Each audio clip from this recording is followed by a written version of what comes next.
Good morning, welcome to 6 TV. నేను సంతోషి. పలు వార్తా పత్రికలోని ప్రధాన అంశాలని ఓసారి చూద్దాం. ముందుగా ఈనాడు దినపత్రిక తీసుకుంటే 4 స్తంభాలపై మహోజ్వల భారత్, యువత, మహిళలు, రైతులు, పేదలు కీలకం, 140 కోట్ల మంది కలలు నెరవేర్చే దిశగా ప్రభుత్వం అడుగులు. రాష్ట్రపతి ద్రౌపది ముర్ము ఆవిడ ప్రసంగంలో ఈ వ్యాఖ్యలు చేశారు. అలాగే నేడు కేంద్ర బడ్జెట్ ఫిబ్రవరి 1, గత ఏడాది కూడా ఇదే నెలలో బడ్జెట్ ని ప్రవేశపెట్టారు. ఇక లోక్సభలో తాత్కాలిక పద్దును ప్రవేశపెట్టనున్న ఆర్థిక మంత్రి నిర్మల. పీఎం కిసాన్ సాయం పెంపు, చమురు, వంట గ్యాస్ ధరల తగ్గింపు పైన ఊహాగానాలు. ఇక జ్ఞానవాపి భూగర్భ గృహంలో పూజలు చేసుకోవచ్చని వారణాసి జిల్లా కోర్టు అనుమతి ఇచ్చింది. అయోధ్య రామ మందిరం విషయం లాగే జ్ఞానవాపి విషయం కూడా చాలా పాత విషయం, ఎన్నో సంవత్సరాల నుంచి కోర్టులో నలుగుతున్న విషయం. అయితే ఆ కోర్టు నుంచి ఈ కోర్టుకి అది కేసు షిఫ్ట్ అవుతూ వచ్చింది. ఆఖరికి వారణాసి కోర్టు కింద బేస్మెంట్ లో హిందువులు పూజలు చేసుకోవచ్చు అన్న అనుమతి అయితే ఇచ్చింది. అయితే ఇలా అనుమతి ఎలా ఇస్తారు, బేస్మెంట్ కూడా మసీదులో భాగమే అన్న వాదనని వినిపిస్తూ మరో పిటిషన్ ముస్లిం తరఫు నుంచి దాఖలైంది. మరి చూడాలి ఏం జరుగుతుందో. ఇక అలాగే ఏడాదిలో 2 లక్షల కొలువుల భర్తీ, త్వరలో పోలీస్ శాఖలో 15,000 ఉద్యోగాలు, ముఖ్యమంత్రి రేవంత్ రెడ్డి వెల్లడి. నిన్న నర్సుల నియామక పత్రాలని వాళ్ళకి అందజేశారు. దాదాపు 7,094 మందికి నియామక పత్రాలు అందజేశారు. అలాగే నెక్స్ట్ త్వరలోనే పోలీస్ శాఖలో 15,000 ఉద్యోగాలని భర్తీ చేస్తామని సీఎం చెప్పారు. నాడు కేసీఆర్ ధ్యాసంతా కుటుంబ సభ్యుల ఉద్యోగాలపైనే, యువత ఉపాధి గురించి ఆలోచించలేదని సీఎం ధ్వజమెత్తారు. ఇక 699,056 మంది స్టాఫ్ నర్సులకు నియామక పత్రాలని అందజేశారు. ఇక గద్దర్ పురస్కారాలు, సినిమా, టీవీ రంగస్థల కళాకారులు కవులకు అందిస్తాం. ఆయన పేట ఓ జిల్లా ఏర్పాటుపై మంత్రివర్గంలో చర్చిస్తామని నిన్న గద్దర్ జయంతి సందర్భంగా రేవంత్ రెడ్డి పలు కీలక వ్యాఖ్యలు చేశారు. మరి నంది అవార్డు పేరు మార్చి గద్దర్ అవార్డుగా మారిస్తే మరి ఇన్నాళ్ళు నంది అవార్డు తీసుకున్నవారు లేదా అసలు ఆ పేరు మార్పుకి ఎంతమంది సుముఖత వ్యక్తం చేస్తారో కూడా చూడాలి. ఇక మరో అంశాన్ని మనం చూద్దాం. ఇంతకీ మేడిగడ్డ పూర్తయినట్ట కానట్ట? నిర్మాణ సంస్థకు రాసిన లేఖల్లో మాత్రం పెండింగ్ పనుల ప్రస్తావన, సమీక్షల్లో అధికారులు చెప్పేది ఒకటి, రికార్డులో ఉన్నది ఒకటి. విజిలెన్స్ విచారణలో ఆసక్తికర విషయాలు వెలుగులోకి. ఇక మరో అంశాన్ని చూద్దాం. నైపుణ్య విశ్వవిద్యాలయంగా స్వామి రామానంద తీర్థ సంస్థ, రాష్ట్ర ప్రభుత్వ యోచన సమగ్ర నివేదిక ఇవ్వాలని పంచాయతీరాజ్ శాఖకు ఆదేశాలు. ఇప్పటికే సంస్థకు వర్సిటీ హోదా. ఇక మరో అంశాన్ని చూస్తున్నాం. హేమంత్ సోరెన్ అరెస్ట్, అంతకుముందు సీఎం పదవికి రాజీనామా. జార్ఖండ్ ముఖ్యమంత్రిగా చంపై సోరెన్ ఈడీ విచారణ నేపథ్యంలో కీలక పరిణామం. హేమంత్ ను 7 గంటలకు పైగా ప్రశ్నించిన అధికారులు. కల్పనా సోరెన్ సీఎం కాకుండా అడ్డుకున్న తోటి కోడలు. అంటే ఆయన్ని సుదీర్ఘంగా విచారిస్తున్న నేపథ్యంలో ఆయన ఏ క్షణమైన అరెస్ట్ అవుతారన్న వాదనలు కూడా వినిపిస్తూ ఉన్నాయి. ఇక మరో అంశం చూద్దాం. పోలీస్ అక్రమాలపై పంజాగుట్ట ఠాణా నుంచి ఒకేసారి 85 మంది బదిలీ. వరుస ఘటనల నేపథ్యంలో నగర సిపి సంచలన నిర్ణయం. అయితే ఘటనలు ఎన్నైనా జరగవచ్చు, ఎలాగైనా జరగవచ్చు, కానీ ఒకేసారి పంజాగుట్ట పోలీస్ స్టేషన్ ఉన్న స్టాఫ్ మొత్తాన్ని బదిలీ చేయాలన్న యోచనలో సిపి ఉన్నారు. మరి చూడాలి ఈ రోజు ఏం నిర్ణయం తీసుకుంటారు. ఇక అవినీతి పరులపై ఉక్కుపాదం, అడ్డగోలు సంపాదన స్వాధీనానికి చర్యలు, ఈడీ ఐటీ శాఖలతో సమాచారం పంచుకున్న రాష్ట్ర పోలీసులు అన్న వార్తను కూడా మనం చూస్తున్నాం. ఇక గ్రూప్ 1లో అదనపు ఖాళీలన్నీ వివరాలు తీసుకుంటున్న ఆర్థిక శాఖ. ఇంకా మరో అంశాన్ని చూస్తున్నాం. యుఏఈలో హిందూ ఆలయం అన్న అంశాన్ని కూడా చూస్తాం. యుఏఈలో అబుదాబిలో నిర్మించిన హిందూ దేవాలయం వద్ద 42 దేశాలకు చెందిన రాయబారులు, దౌత్యవేత్తలు అన్న అంశాన్ని మనం చూస్తున్నాం. ఇక మరో వార్తాపత్రికలోని ప్రధాన అంశాలని ఓసారి చూద్దాం.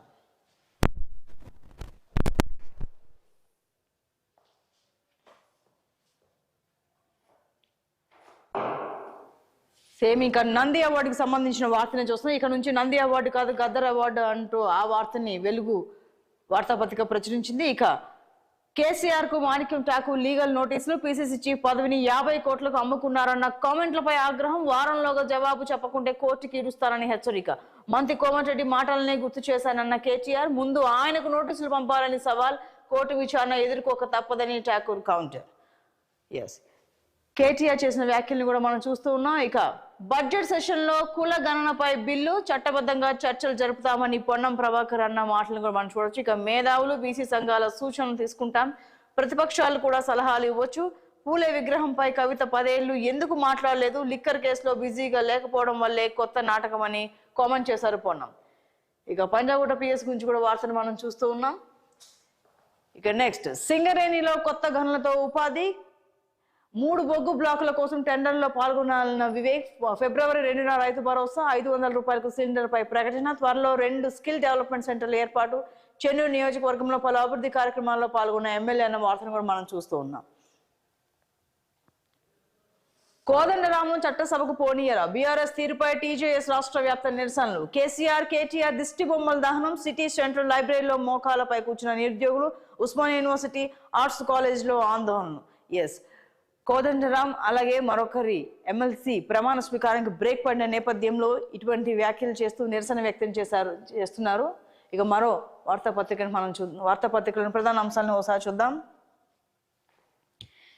ఎన్నికల వేళ స్పెషల్ పర్పస్. ఆదరాబాదర్గా భారీ భూ సంతర్పణ. ఇంధన సంస్థలకు ఇష్టారాజ్యంగా భూములు.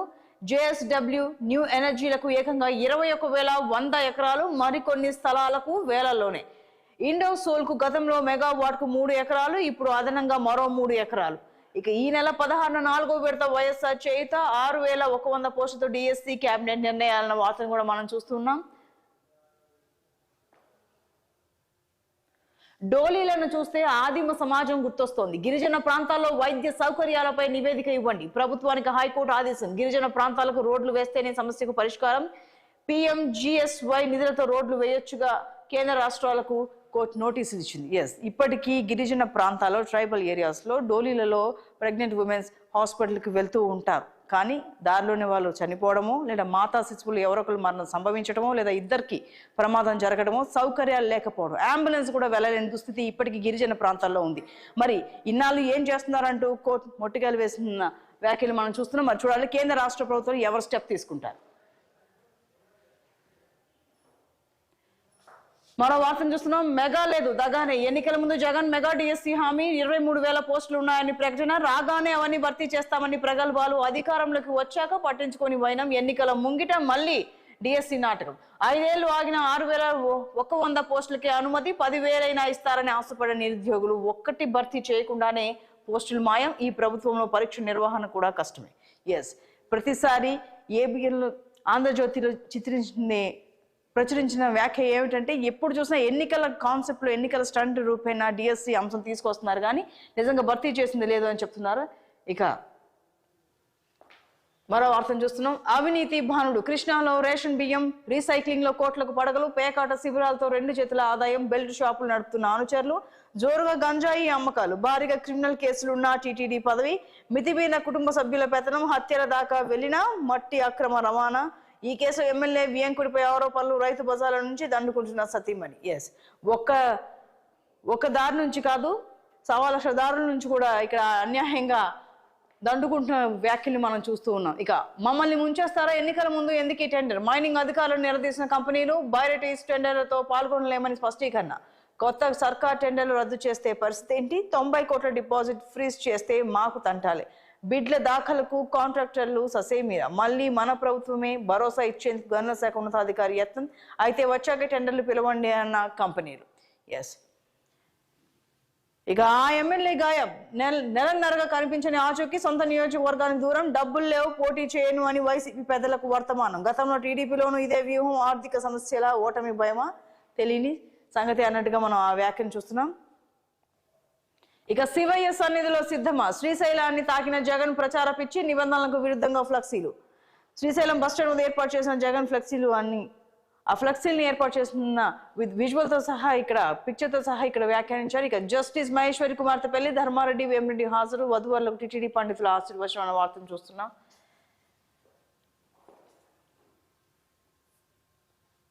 ఇక మరో వార్తాపత్రికలను ప్రధాన అంశాలను చూద్దాం.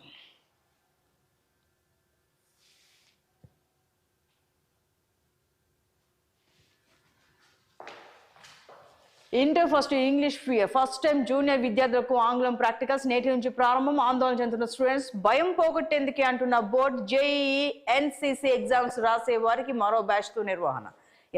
రూరల్ ఏరియాస్ లేదా అర్బన్ ఏరియాస్ నుంచి వచ్చే పిల్లలకి ఇంగ్లీష్ అంటే కాస్త భయం ఉంటూనే ఉంటుంది. సో కమ్యూనికేషన్ స్కిల్స్ లోపం వల్ల వాళ్ళ దగ్గర టెక్నికల్గా నాలెడ్జ్ ఉన్నా, ఎంత నాలెడ్జ్ ఉన్నా కూడా ఛాన్సులు రాబట్టుకోవడం వెనకబడిపోతూ ఉంటారు. కాబట్టి మరి నిజంగానే ఈ ప్రాక్టికల్స్ వాళ్ళకి చాలా యూస్ఫుల్ అవుతుంది. మరి చూడాలి ఎంతవరకు సఫలం అవుతాయో. నెక్స్ట్ ట్రాఫిక్ చలాన్లపై రాయితీ గడువు పెంపు ఈ నెల 15 వరకు ఛాన్స్, ఉత్తర్వులు జారీ చేసిన ప్రభుత్వం. ఇది మూడోసారి చలాన్ల విషయంలో రాయితీ విషయంలో ఇంకా డ్యూరేషన్ ని పెంచారు. ఇక మరోవైపు సాగర్ ఎడమ కాలువకు నీటి విడుదల, ఖమ్మం జిల్లా తాగునీటి అవసరాల నిమిత్తం 1000 క్యూసెక్కులు రిలీజ్ అన్న వార్తను కూడా మనం చూస్తున్నాం.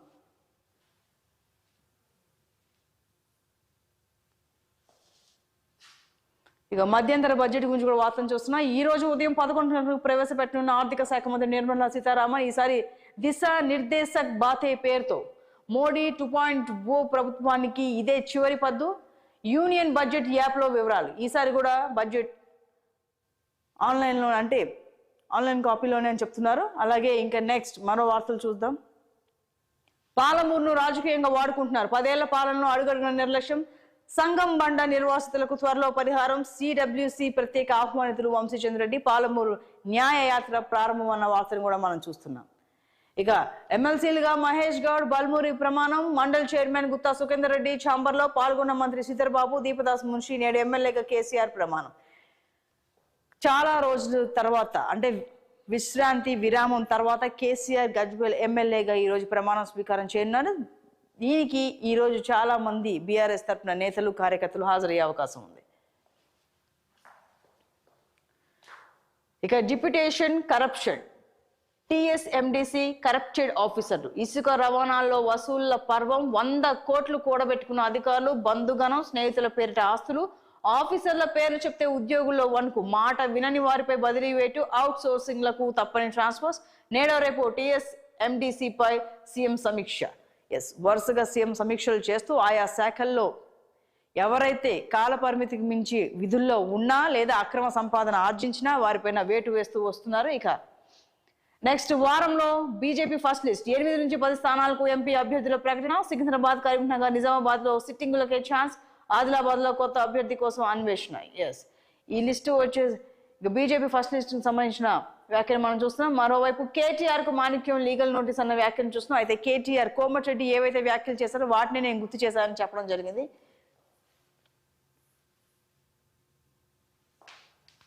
ఇక మరో వార్తను మనం చూస్తున్నాం. గ్రామాల్లో ముగిసిన సర్పంచుల పాలన, నేటి నుంచి స్పెషల్ ఆఫీసర్లు, ఎల్లుండి మంత్రి సీతక్క సమావేశం, ఇందులోనే విధి విధానాలు ఖరారు అన్న వార్తను కూడా మనం చూస్తూ ఉన్నాం.